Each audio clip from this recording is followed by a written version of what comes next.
नमस्कार यहाँहरूलाई मेरो युट्युब च्यानल प्याराडाइज मुस्ताङमा स्वागत छ। मैले आज English for business study BPS first इयरको बुकबाट grammar and writing mechanics unit chapter 1 को पार्ट 3 लिएर आएको छु। योभन्दा अगाडि पार्ट 1 र पार्ट 2 मैले अपलोड गरिसकेको छु। हजुरहरूलाई त्यो पार्ट 1 र पार्ट 2 चाहेको भए प्याराडाइज मुस्ताङ च्यानललाई सब्स्क्राइब गर्नु र त्यहाँ खोज्नु होला, त्यहाँ पाउनुहुनेछ। अब हामी क्वेसन नम्बर 20 बाट बाँकी रहेको क्वेसनहरू छलफल गर्नेछौँ। यो हाम्रो पार्ट 3 हुनेछ।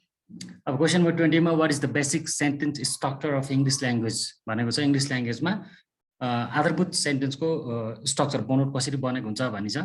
The most common English sentence pattern is subject plus verb plus object. SVO pattern पनि भन्ने चलन छ त्यसलाई।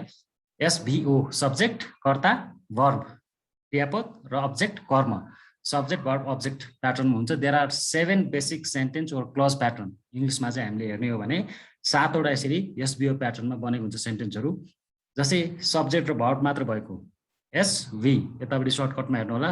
S equals subject, V equals verb, O equals object, C equals complement and A equals adverbial. र एउटा first basic structure चाहिँ एसभिओ। एसभी भनेको S भनेको सब्जेक्ट र भी भनेको भर्ब मात्र आएको, सब्जेक्ट र भर्ब मात्र आएको। जस्तै स्यामी स्माइल्स, यो चाहिँ सब्जेक्ट र भर्ब मात्रै। अब अर्को प्याटर्न हुन्छ एसभिओ। एसभिओमा सब्जेक्ट पनि आउँछ, भर्ब पनि आउँछ र अब्जेक्ट पनि हुन्छ। जस्तै राम रेस्पेक्ट्स लक्ष्मण। राम भनेको सब्जेक्ट भयो, रेस्पेक्ट्स भनेको भर्ब भयो र अब्जेक्ट भनेको चाहिँ लक्ष्मण। यसरी एसभिओ प्याटर्न। कहिलेकाहीँ ओ नआइकन अब्जेक्ट नआइकन एसभी र सी मात्र हुन्छ। जस्तै दिलभूषण इज टल। Dilbhushan is subject, is verb भयो, टल भनेको चाहिँ कम्प्लिमेन्ट हो। यो चाहिँ अब्जेक्ट होइन, कम्प्लिमेन्ट। कम्प्लिमेन्ट भनेको दिलभूषणलाई पुरा गर्न आउने शब्द टल। दिलभूषण कस्तो छ, अग्लो छ भन्दाखेरि यो टल भन्ने शब्दले कसलाई पुरा गराएको छ, दिलभूषणलाई पुरा गराएको छ। हो त्यस्तो शब्दलाई हामीले कम्प्लिमेन्ट भन्छौँ। कहिलेकाहीँ एसभिओओ डबल अब्जेक्ट आउने। राधा अफर्ड, शारदा खादा भनेको छ यसमा। जस्तै राधा सब्जेक्ट हो, अफर्ड चाहिँ भर्ब हो, शारदा पनि एउटा अब्जेक्ट हो र अखादा पनि एउटा अब्जेक्ट हो। कहिलेकाहीँ डबल अब्जेक्ट आउन सक्छ। अर्को सेन्टेन्स चाहिँ एसभिओसी सब्जेक्ट भर्ब अब्जेक्ट र कम्प्लिमेन्ट आएको। Dipendra made Balram angry. Dipendra subject, made verb, Balram object र एङ्ग्री चाहिँ कम्प्लिमेन्ट। र अर्को चाहिँ कहिलेकाहीँ एसभी र अब्जेक्ट नआइकन एडभर्बियल पनि आउन सक्छ। जस्तै गोड्स लिभ हियर। गोड्स भनेको सब्जेक्ट, लिभ भनेको भर्ब र हियर भनेको चाहिँ एडभर्ब हो। यो चाहिँ जस्तै एसभिओए प्याटर्न आउन सक्छ कहिलेकाहीँ। यो भनेको Manomaya puts the ink pot down. Manomaya subject, puts verb, the ink pot is object र डाउन भनेको चाहिँ एडभर्बियल भयो। यसरी एसभी, एसभिओ, एसभिसी, एसभिओओ, एसभिओसी, एसभिए र एसभिओए। यसरी 7 वटा बेसिक सेन्टेन्स स्ट्रक्चर हुन्छ इङ्ग्लिसमा। र मोस्ट बेसिक भनेको चाहिँ subject verb object. SVO pattern चाहिँ मोस्ट बेसिक प्याटर्न हो English सेन्टेन्सको।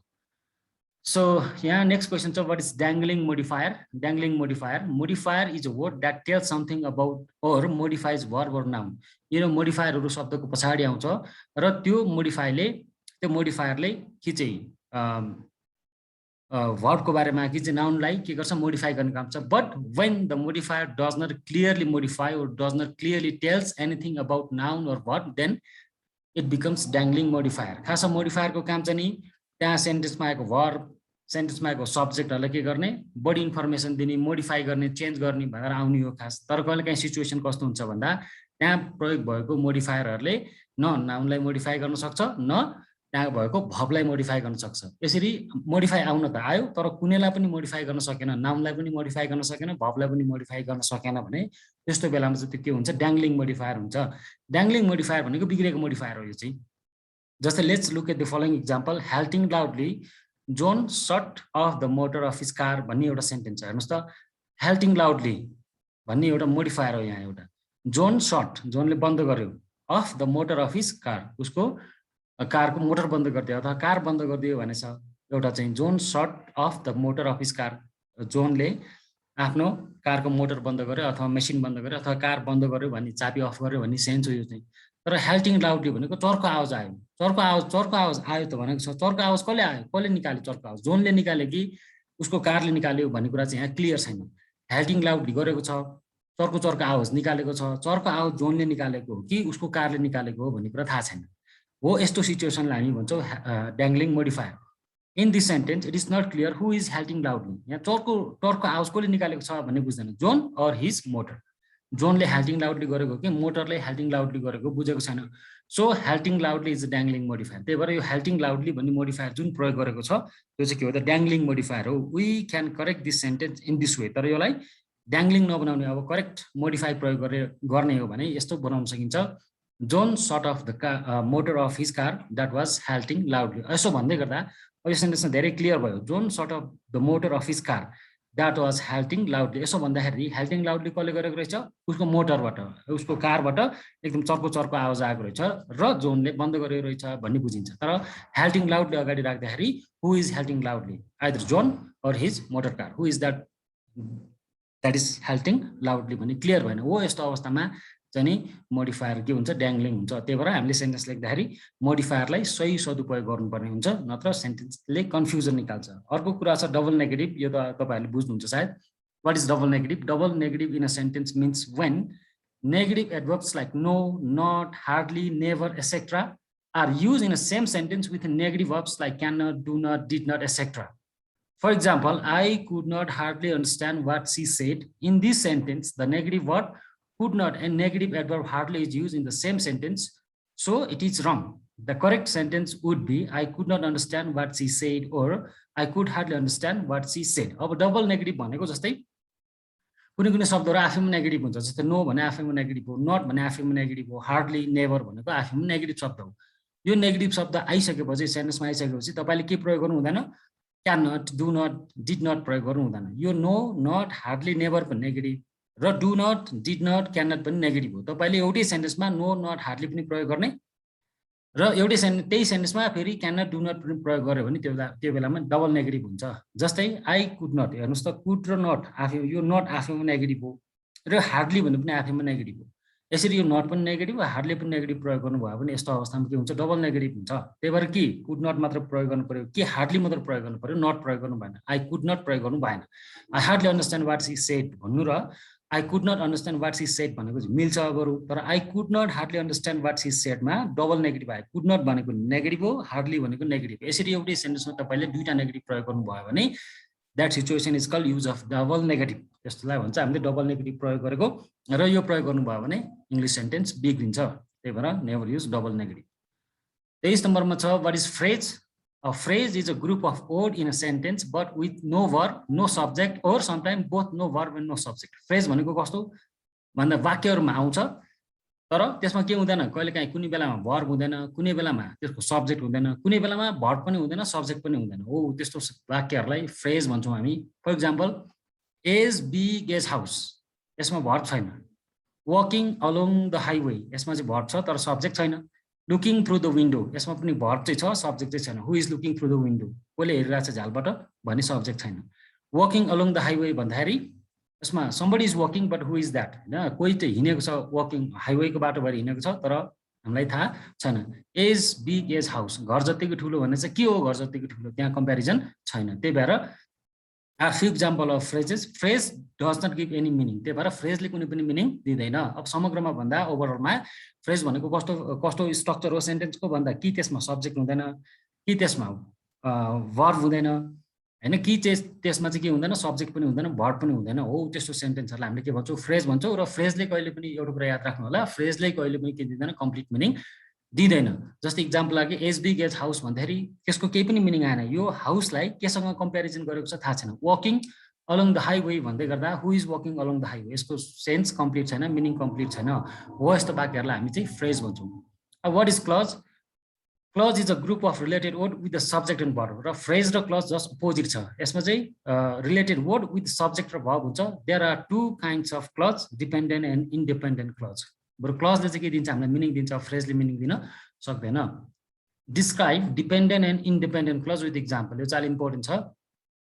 Describe dependent and independent clause with example. Dependent र नेपालीमा पर्दाखेरि हामीले आश्रित वाक्य र स्वतन्त्र वाक्य भनेर भन्थ्यौं नि। डिपेन्डेन्ट भनेको के गर्ने, अर्कामाथि भर पर्ने, इन्डिपेन्डेन्ट भनेको अर्कामाथि भर नपर्ने, यही हो। र इन्डिपेन्डेन्ट क्लज कस्तो हुन्छ भने it can stand alone as a complete sentence. Independent भनेको आफैमा स्वतन्त्र वाक्य। त्यही भएर स्वतन्त्र वाक्य के हुन्छ, स्ट्यान्ड अलोन, आफै एक्लै उभिन सक्छ, अथवा एक्लै आउँदाखेरि पनि यसले मिनिङ दिन सक्छ it can stand alone as complete sentence or in other word it is complete sentence कुनै पनि वाक्य आफैमा पुरा मिनिङ दिन्छ भने त्यो चाहिँ के हुन्छ हाम्रो इन्डिपेन्डेन्ट क्लज हुन्छ for example I am student I am playing football he is a doctor एसेक्ट are independent clause or sentence यो आई एम अ स्टुडेन्ट भने आफैले यसले मिनिङ दिएको छ नि यसले आई एम प्लेइङ फुटबल यसमा पनि मिनिङफुल छ हे इज अ डक्टर यो पनि मिनिङफुल छ यसरी मिनिङफुल सेन्टेन्सलाई के भन्छ हामीले इन्डिपेन्डेन्ट क्लज भन्छ इन्डिपेन्डेन्ट क्लजले क्लज क्यान स्ट्यान्ड अलोन आफैले मिनिङ दिन सक्छ यसलाई मिनिङ दिनको लागि अरू कसैमाथि भर पर्नु पर्दैन अब डिपेन्डेन्ट क्लज भनेको चाहिँ कस्तो हुन्छ भन्दा डिपेन्डेन्ट क्लज चाहिँ अरूमाथि भर पर्छ यसको आफैमा मिनिङ आउँदैन it can not stand alone it is an incomplete sentence त्यही भएर अपूर्ण वाक्य हो यो it can not stand alone आफैले उभिएर आफै एक्लै उभिएर मिनिङ दिन सक्दैन it does not give a full meaning त्यही भएर डिपेन्डेन्ट क्लजले कहिले पनि फुल मिनिङ दिन सक्दैन To get full meaning from it, it must be connected with independent clause. त्यही भएर यदि डिपेन्डेन्ट क्लजबाट मिनिङ निकाल्ने हो भने डिपेन्डेन्ट क्लजलाई हामीले केसँग जोड्नुपर्छ इन्डिपेन्डेन्ट क्लजसँग जोड्नुपर्छ for example when I was a child भन्यो यो चाहिँ when I was a child जब म बच्चा थिएँ भन्छ त्यसपछि के गरे त बच्चा थिए थिएन त बच्चा थिए त्यसपछि के भयो यसमा यसको मिनिङ छैन यसमा त्यही भएर यसको मिनिङ यसले व्हेन आई वाज अ चाइल्डले मिनिङ दिँदैन मिनिङ नदिएपछि यो के भयो डिपेन्डेन्ट क्लज भयो एज आई वाज बिजी म बिजी थिएँ जब म बिजी थिएँ भन्छ तर यसले के थियो त बिजी भएर के भयो अथवा बच्चा भएर के भयो भनेर यसको मिनिङ छैन इफ होलिडे स्टार्ट्स हेर्नुहोस् त यदि बिदा सुरु भयो भने भनेको छ बाँकी सेन्टेन्स छैन त्यही भएर यो I was a child as I was busy if holiday starts are यो डिपेन्डेन्ट क्लज हो because they do not give any complete sense यिनीहरूले कुनै कम्प्लिट मिनिङ दिएको छैन dependent clause are of two types dependent क्लजहरू दुईटा प्रकारको हुन्छ एउटा सबओर्डिनेट क्लज हुन्छ र एउटा चाहिँ रिलेटिभ क्लज हुन्छ subordinate clause start with subordinate conjunction like although as because since if until whether यदि कुनै पनि डिपेन्डेन्ट क्लज केबाट सुरु भयो भने अल्दोबाट सुरु भयो एजबाट सुरु भयो बिकजबाट सुरु भयो सिन्सबाट सुरु भयो इफबाट सुरु भयो अन्टिलबाट सुरु भयो वेदरबाट सुरु भयो भने त्यसलाई हामी सबओर्डिनेट क्लज भन्छौँ भने the relative clause start with relative pronoun like who whom whose which that यदि कुनै पनि वाक्य कुनै पनि dependent clause who whom whose which द्याटबाट start भयो भने त्यसलाई हुन्छ रिलेटिभ क्लज त्यसरी डिपेन्डेन्ट क्लज दुईटा हुन्छ एउटा सबओर्डिनेट क्लज र एउटा रिलेटिभ क्लज र डिपेन्डेन्ट क्लज भनेको के आफैमा एक्लै उभिन नसक्ने आफैले मिनिङ दिन नसक्ने आफैमा अपूर्ण र मिनिङ आउनको लागि मिनिङ दिनको लागि चाहिँ कोसँग भर पर्न पर्ने इन्डिपेन्डेन्ट क्लजसँग भर पर्ने क्लजहरूलाई हामी चाहिँ डिपेन्डेन्ट क्लज भन्छौँ अब explain subject verb object agreement with example यो क्लास 10 मा हामीले कन्कोड भनेर पनि पढ्थ्यौँ यो अलि लामो छ समग्रमा भन्दा subject verb object agreement or concord is a rule of writing and speaking in any language which explains that our subject in a sentence must agree with the verb or in other words we have to use our subject according to the verb or we have to use verb according to the subject subject अनुसारको verb प्रयोग गर्ने verb अनुसारको subject प्रयोग गर्यो भने हामीले त्यसलाई के भन्छौँ सब्जेक्ट वर्ब अब्जेक्ट एग्रिमेन्ट भन्छौँ सब्जेक्ट सिंगुलर हुँदा भर्ब पनि सिंगुलर प्रयोग गर्ने सब्जेक्ट प्लुरल हुँदा भर्ब पनि प्लुरल प्रयोग गर्यो भने त्यस्तो बेलामा चाहिँ हामी के भन्छौँ त्यसलाई सब्जेक्ट वर्ब अब्जेक्ट एग्रिमेन्ट अथवा कन्कोड भन्छौँ जस्तै उदाहरणको लागि Ram play football it is a wrong sentence हेर्नुहोस् त राम प्ले फुटबल भन्ने चाहिँ रङ सेन्टेन्स हो किन रङ सेन्टेन्स हो भन्दा because the subject Ram does not agree or match with the verb play यसमा राम भन्ने र प्ले भन्ने भर्ब चाहिँ के भएको छैन मिलेको छैन एग्री भएको छैन Ram is a singular subject Ram भनेको एक वचन हो हैन Ram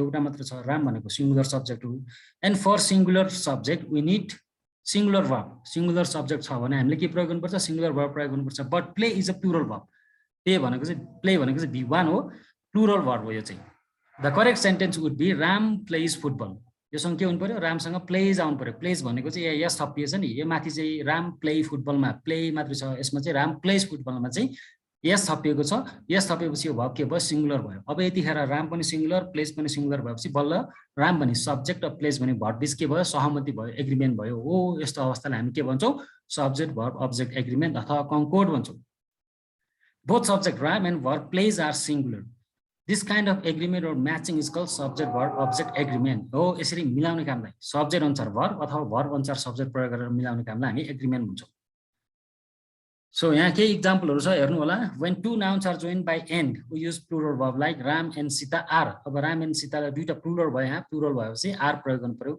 but in some nouns like dal and bhat bread and butter horse and chariot daura and surwal kurta and surwal slow and steady time and tide are singular verb is used because they are inseparable, or in other words, in this case both nouns give the sense of one. For example, daura and सुरुवाल is our national dress. अब सधैँभरि फेरि दुईटा नाउनलाई Henle जोड्दैन त्यो plural हुन्छ भन्ने छैन। राम्रो सीतालाई छुटाउन सकिन्छ, राम्रो सीता अलग अलग गर्न सकिन्छ, तर दौरा र सुरुवाललाई अलग्गै गर्न सकिँदैन। दौरा भनेपछि सुरुवाल अटोमेटिक बुझ्न पर्यो, कुर्ता भनेपछि सलवार अलग्गै बुझ्न पर्यो, एउटै रूपमा बुझ्न पर्यो। दाल भन्ने बित्तिकै भात अटोमेटिक आउँछ हैन। विदेशतिर अब हाम्रो नेपालमा चाहिँ दाल र भात भन्छौँ, विदेशीहरूले चाहिँ ब्रेड एन्ड बटर भन्छ हैन, ब्रेड एन्ड बटर। हर्स र रथ, हर्स र रथ भने चाहिँ छुटाउन मिल्दैन। हर्स रथबाट हर्सलाई छुटाउँदा रथको मिनिङ हुँदैन, त्यसरी नै घोडाबाट रथ छुटाउँदा रथको मिनिङ हुँदैन। यस अर्थमा यिनीहरू कुनै कुनै यस्तो नाउनहरू हुन्छ जसलाई एनले जोड्छ, तर एनले जोडे पनि त्यो दुईटाले एउटै मिनिङ दिन्छ, एउटा मिनिङ दिन्छ भने त्यति बेला चाहिँ के हुन्छ, त्यो फेरि सिंगुलर हुन्छ।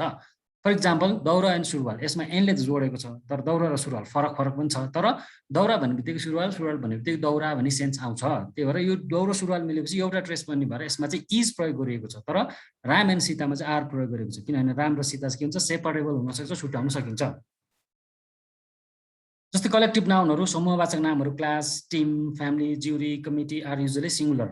तिनीहरू चाहिँ प्रायः सिंगुलर हुन्छ। The class is very big, my favourite team is Australia. Australia भन्ने बित्तिकै यसमा इज आयो होइन।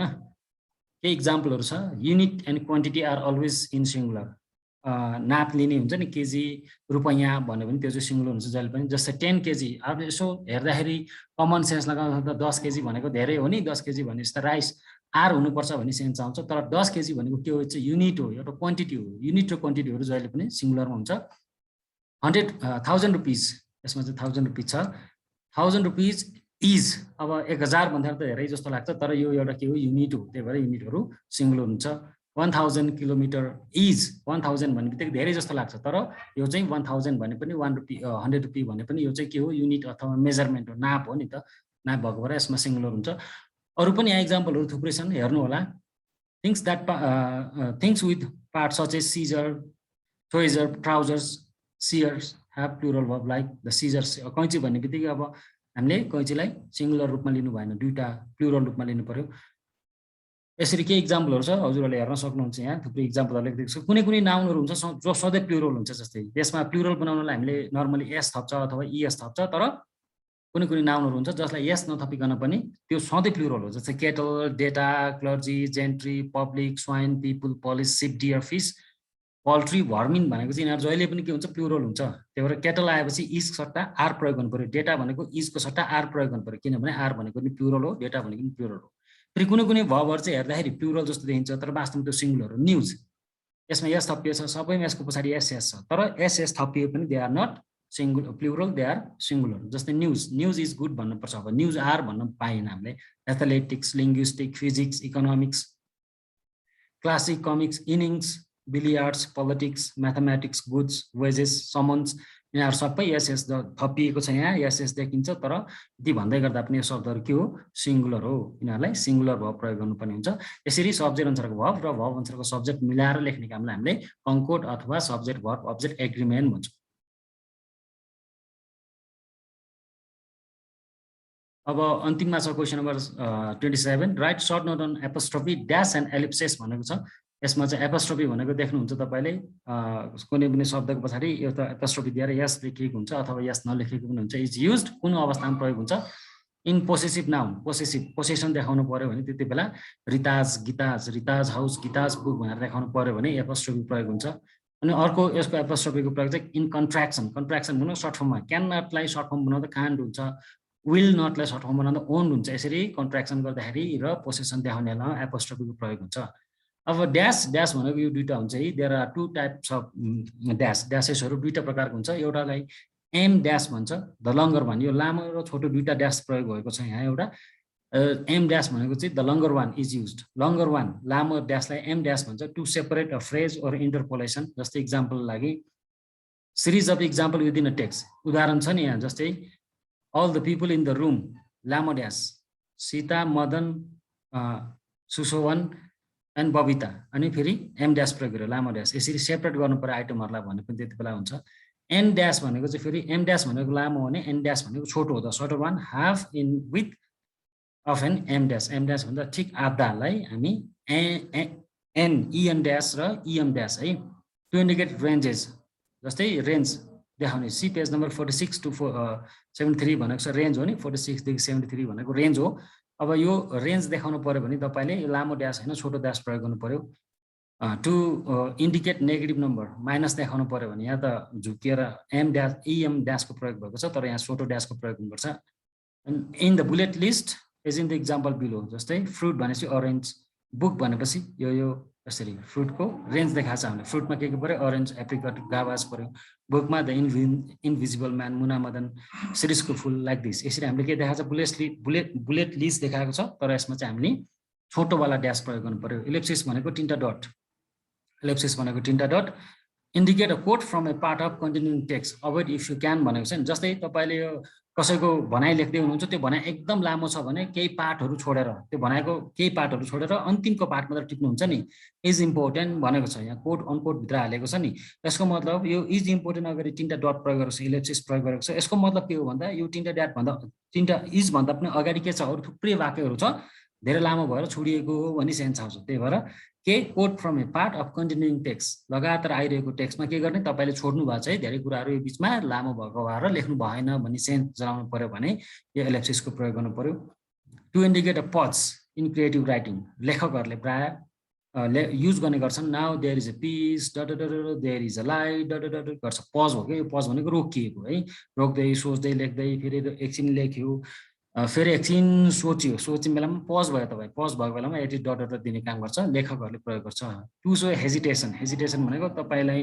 कन्फ्युज भएको छ कुरा भन्न अड्किन्छ नि कहिलेकाहीँ बाबा मम्मीले केही सोध्नु भयो त कहाँ गएर आइस भनेपछि के भन्ने हुन्छ त्यति बेला हामी पज हुन्छौँ नि हो त्यस्तो बेलामा पनि हामी यो एलिप्सिसको प्रयोग गर्छौँ I was well what do I say very irritated to say the list भन्ने छ यो चाहिँ तपाईले के भएको छ हेजिटेसन भएको छ कुरा स्पष्ट भन्न तपाईलाई लाज लागेको छ डर लागेको छ भने पनि त्यस्तो बेलामा यस्तो प्रयोग हुन्छ यो चाहिँ विशेष गरेर राइटिङमा प्रयोग हुने कुरा हो ल युनिट 1 मा भएको सायद मैले पार्ट 1 पार्ट 2 र पार्ट 3 गरेर सबै क्वेशन एन्सरहरू इम्पोर्टेन्ट क्वेशन एन्सर सबै यहाँ टिपिसकेको छु भनिसकेको छु हजुरहरूलाई निरन्तर यो प्याराडाइज मुस्ताङ फलो गर्नु होला हजुरहरूले सबै भिडियोहरू पाउनुहुनेछ हस् धन्यवाद